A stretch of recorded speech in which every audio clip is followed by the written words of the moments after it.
जय भोलेनाथ दोस्तों। मेरे चैनल पे आप सभी का एक बार फिर से हार्दिक स्वागत है, अभिनंदन है। आज हम बात करेंगे ऐसे स्थान की जहां जाना है हर किसी का सपना। मैं बात कर रही हूँ केदारनाथ धाम की, जहां पर महादेव को केदारनाथ कहा जाता है और हर एक मनुष्य का सपना केदारनाथ जाने का जरूर होता है। तो सबसे पहले जानते हैं केदारनाथ का क्या अर्थ होता है।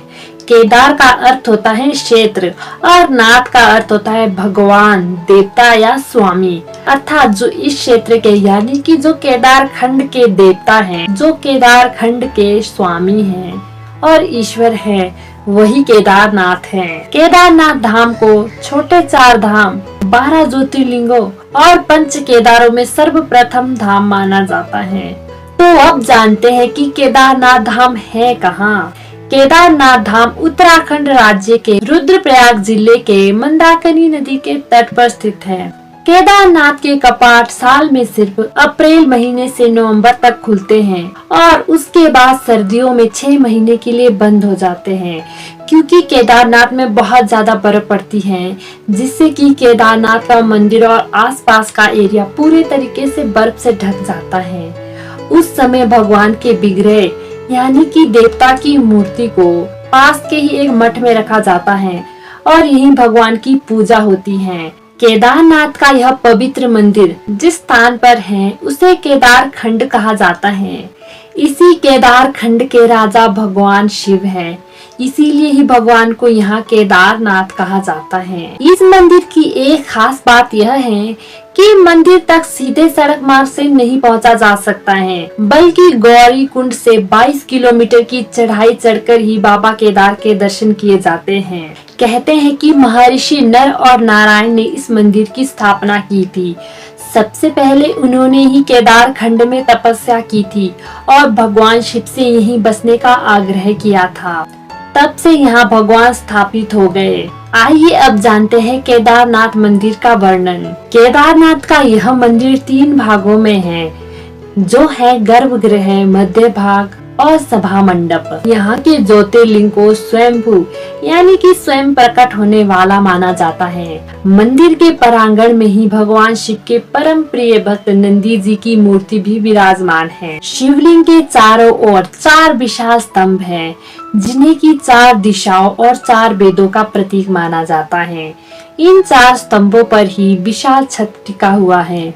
शिवलिंग के पश्चिम में एक अखंड दीपक सदा जलता रहता है और कहते हैं कि यह दीपक हजारों सालों से जलाया जा रहा है। इस मंदिर के गर्भगृह की दीवारों पर अनेक प्रकार की आकृतियों को उकेरा गया है, जो कि इस मंदिर की सुंदरता को और बढ़ा देती है। यही भगवान शिव की एक पंचमुखी मूर्ति भी है, जिसका की सुंदर श्रृंगार किया जाता है। केदारनाथ मंदिर की सबसे खास बात यह है कि यहाँ का शिवलिंग त्रिकोणीय है, जो कि अपने आप में एक अनोखी बात है। और इस त्रिकोणीय शिवलिंग की एक असामान्य विशेषता यह है, इस शिवलिंग पर एक आदमी का सिर भी उकेरा गया है, जो कि शिवलिंग को ध्यान से देखने पर दिखाई देता है। इस मंदिर में माँ पार्वती, 5 पांडवों, द्रौपदी, भगवान कृष्ण, नंदी जी और वीरभद्र की भी मूर्तियां हैं। केदारनाथ की सबसे सुप्रसिद्ध कथा पांडवों से जुड़ी हुई है। कहते हैं कि पांडवों ने जब राजपाट का त्याग कर दिया तो उन्होंने भगवान शंकर को प्रसन्न करना चाहा, इसलिए वो केदार खंड आ गए और यहाँ पर उन्होंने भगवान की तपस्या शुरू कर दी। भगवान भी पांडवों से बड़े प्रसन्न थे, पर उससे पहले वो पांडवों की परीक्षा लेना चाहते थे, इसीलिए उन्होंने एक बैल का रूप धारण कर लिया और बहुत सारे पशुओं की टोली में शामिल हो गए और यह प्रतीक्षा करने लग गए कि क्या पांडव उन्हें पहचान पाएंगे। तब पांडवों में से भीम ने भगवान शंकर को पहचान लिया और उन्हें पकड़ने का प्रयास किया, पर भगवान शंकर धरती में समा गए, जिससे कि पांडव बहुत ज्यादा बेचैन हो गए। पर भगवान उनसे बहुत प्रसन्न थे, इसीलिए भगवान उनके सामने प्रकट हुए और उन्हें आशीर्वाद दिया और बैल के स्वरूप में ही वो केदार खंड के 5 अलग अलग स्थानों पर ही प्रकट हो गए।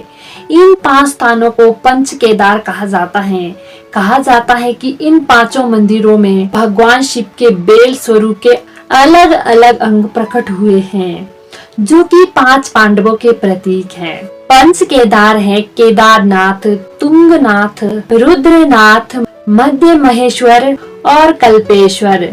कहते हैं कि केदारनाथ में भगवान के बेल स्वरूप का कुबड़ उभरा था, तुंगनाथ में भगवान की भुजाएं उभरी थी, रुद्रनाथ में भगवान का चेहरा प्रकट हुआ, मध्य महेश्वर में भगवान का पेट और उनकी नाभि उभरे और कल्पेश्वर में भगवान के बाल उभरे। इन पंच केदारों में केदारनाथ, मध्य महेश और तुंगनाथ मंदिर देखने में एक समान दिखाई देते हैं। आज की वीडियो में हमने जाना कि केदारनाथ का मंदिर कैसा है और ये कहाँ पर स्थित है और इसकी क्या क्या विशेषताएं हैं और इसके पीछे की कथा को। अगली वीडियो में हम जानेंगे केदारनाथ से जुड़ी हुई कुछ खास बातें। तब तक के लिए वीडियो को लाइक, कमेंट और शेयर करना ना भूलिएगा और ऐसी ही और वीडियो देखने के लिए चैनल को सब्सक्राइब कर दीजिएगा। मिलते हैं अगली वीडियो में, तब तक के लिए खुश रहिए, खुशियाँ बांटिए, अच्छे कर्म कीजिए और ईश्वर का नाम लीजिए। जय भोलेनाथ।